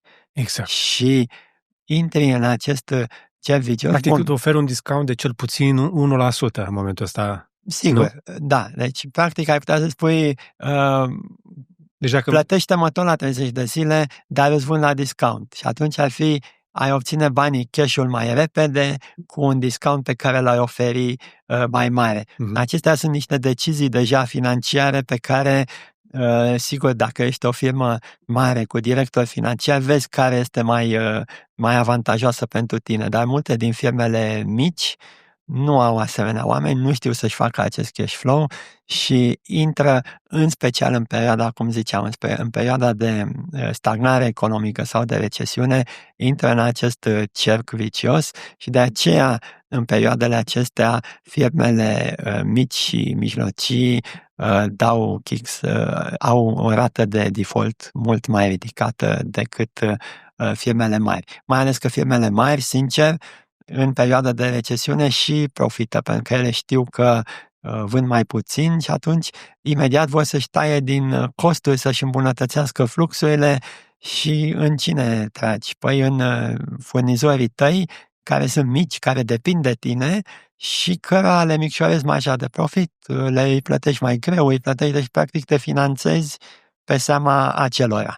Și dacă ești cu o firmă mică și depinzi de clienți foarte mari, ești foarte expus la acest gen de problemă de cash flow squeeze. Mare atenție așadar, dacă ești firmă mică, lucrezi cu niște firme mari, ia aminte la ce ai auzit aici, sunt riscuri mari ca acele firme, avem mai multă experiență să te folosească pe tine. Și putere să te folosească pe tine ca să finanțeze ele mai ieftin și să-și păstreze marja de profit.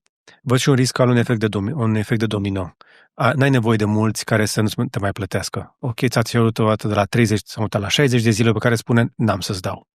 Păi stai puțin că mă bagi în faliment.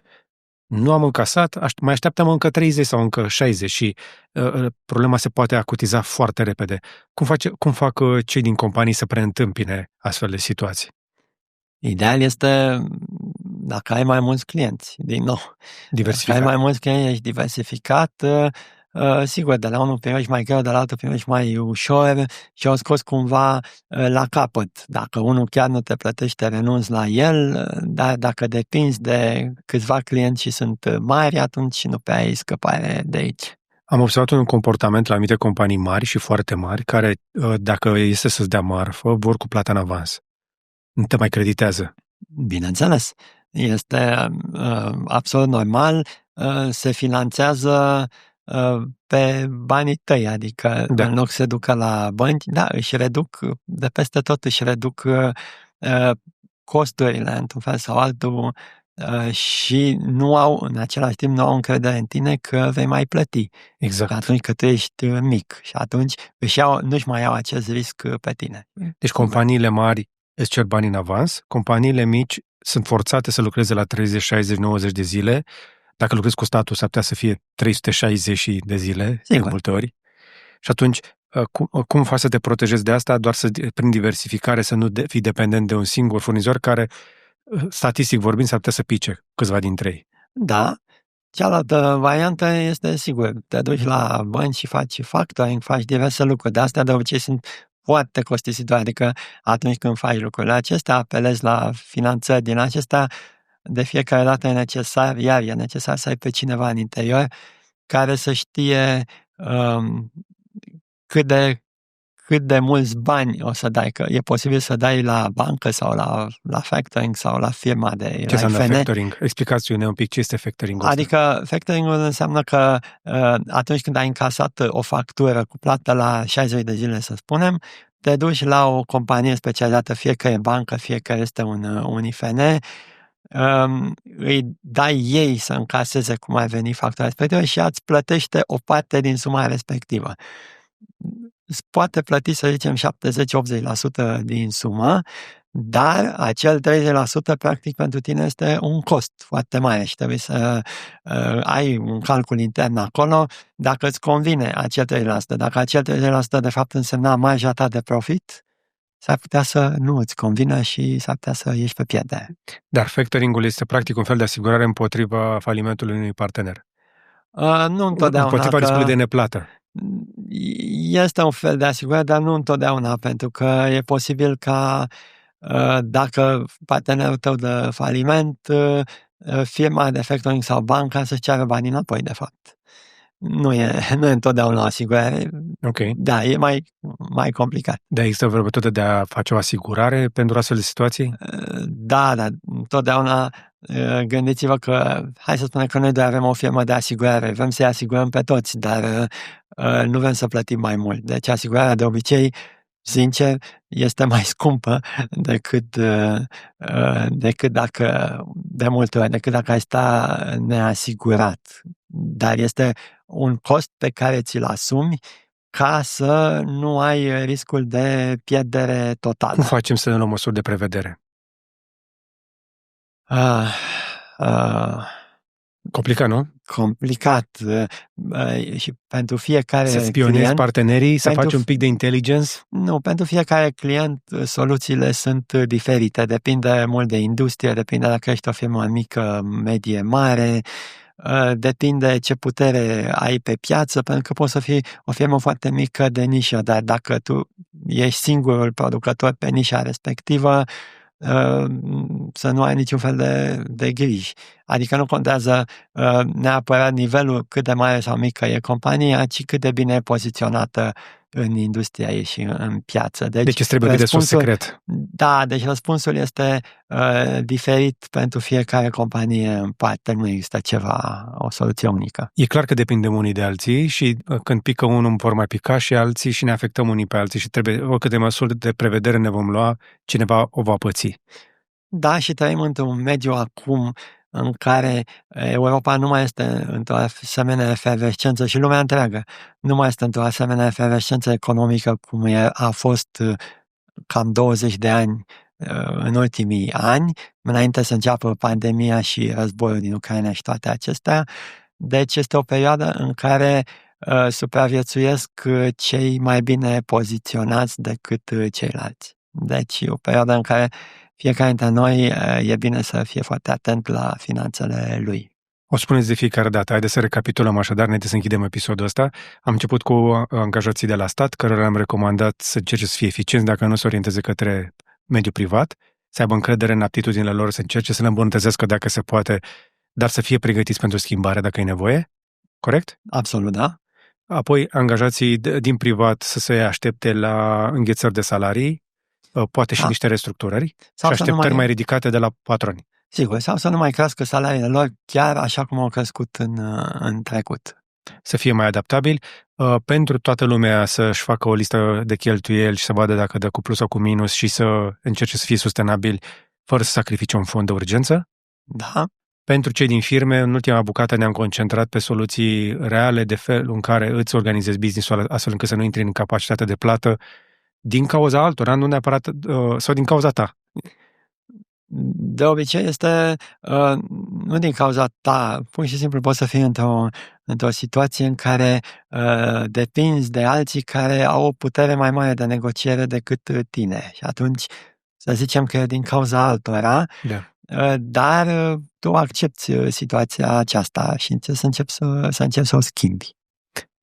Adevărul e că recesiunile, până la urmă, esența lor vorbește despre efectiv mutarea valorii dintr-o parte în alta a economiei. Valoarea va căuta întotdeauna un mediu mai prosper, nu? Va căuta să creeze mai multă valoare adăugată. Și în același timp este o modalitate pe care o vedem și în natură a supraviețuirii celui care este mai adaptabil și mai puternic. Deci companiile din fiecare sector de activitate care sunt mai puțin productive, mai puțin adaptate industriei din care fac parte, dispar și cele mai mari și mai bune, să spunem, acelea vor crește și mai tare și vor acapara cotă de piață și profit și... Clasic, în toate ciclurile se întâmplă fix același lucru. Cel mai adaptabil o să-l bată pe cel mai inteligent. Dacă cel inteligent nu face mișcările corecte, degeaba faci tu ceva foarte interesant dacă nu te duci cu el în piață și nu-l vinzi, dacă oamenii nu dau bani pe el. Asta este o condiție obligatorie. Bun, am lămurit așadar lucrurile. Dacă sunteți așa într-o firmă mică, mare atenție că Yamaru să vină să vă înghită sau să vă pună în dificultate. Dacă lucrați la stat sau la privat, aveți câteva instrumente ca să vă protejați pentru perioada imediat următoare. Prudență, nu? Ca de fiecare dată, cum ne-ați mai spus, și ca de fiecare dată vă suntem recunoscători pentru sfaturile bune, sincere și argumentate din realitate, ancorate în realitate. Din păcate însă, decizia finală rămâne la fiecare dintre noi și cu toții am văzut niște studii care spuneau că avem un talent deosebit să ne supraestimăm posibilitățile și să ne subestimăm resursele. Da, așa este. De multe ori sunt două feluri de oameni. Sunt cei care nu au suficientă încredere în ei și aceia de obicei câștigă salarii mai mici decât ar merita sau nu se duc în mediul antreprenorial pentru că pur și simplu, ei cred că nu pot face anumite lucruri și sunt ceilalți oameni narcisiști în general, gen Trump, exemplu clasic, care cred că ei sunt cei mai buni și așa, uneori le iese, dar alteori pot să dea și kick-uri foarte mari, pentru că se supra... gonflează. Se supragonflează, exact. Da. Dragoș Cabat, Charter Financial Analyst. O să vă las date de contact de sub dacă vreți să cumpărați servicii de la business-ul lui, pentru că lucrează cu companii, le ajută să se listeze, să le ofere consultanță de mai multe feluri, după o experiență foarte îndelugată în domeniul bancar mai ales, dar și una dintre vocile cele mai respectate de la noi când vine vorba mai ales de macroeconomie. Încă o dată vă mulțumesc, le mulțumesc celor care ne-au urmărit. Acesta a fost un episod publicat în avans, în special pentru membrii noștri plătitori. Este o metodă creativă prin care și noi ne finanțăm într-o perioadă în care veniturile din publicitate sunt în scădere, pentru că multe companii își reduc aceste cheltuieli. Pentru a fi în continuare relevanți pentru voi, oferim acest content și sperăm că ție ți-a fost de folos. Dacă vrei totuși să te promovezi aici, ne poți scrie pe contact@buhnici.ro. Dacă ai văzut acest clip la ceva timp după ce a fost publicat și a ieșit din secțiunea de membri, poți să vezi clipurile noastre în avans și cele din secțiunea de membri, foarte simplu, apăsând pe butonul Join sau Alătură-te și plătind un abonament lunar. Cel mai mic începe de pe la vreo 8 lei. Nu e mare lucru, dar te va ajuta garantat fiecare leu să aducă profit instantaneu prin contentul pe care ți-l aducem aici. Dar cam atât pentru astăzi, însă până data viitoare, să vă fie numai bine!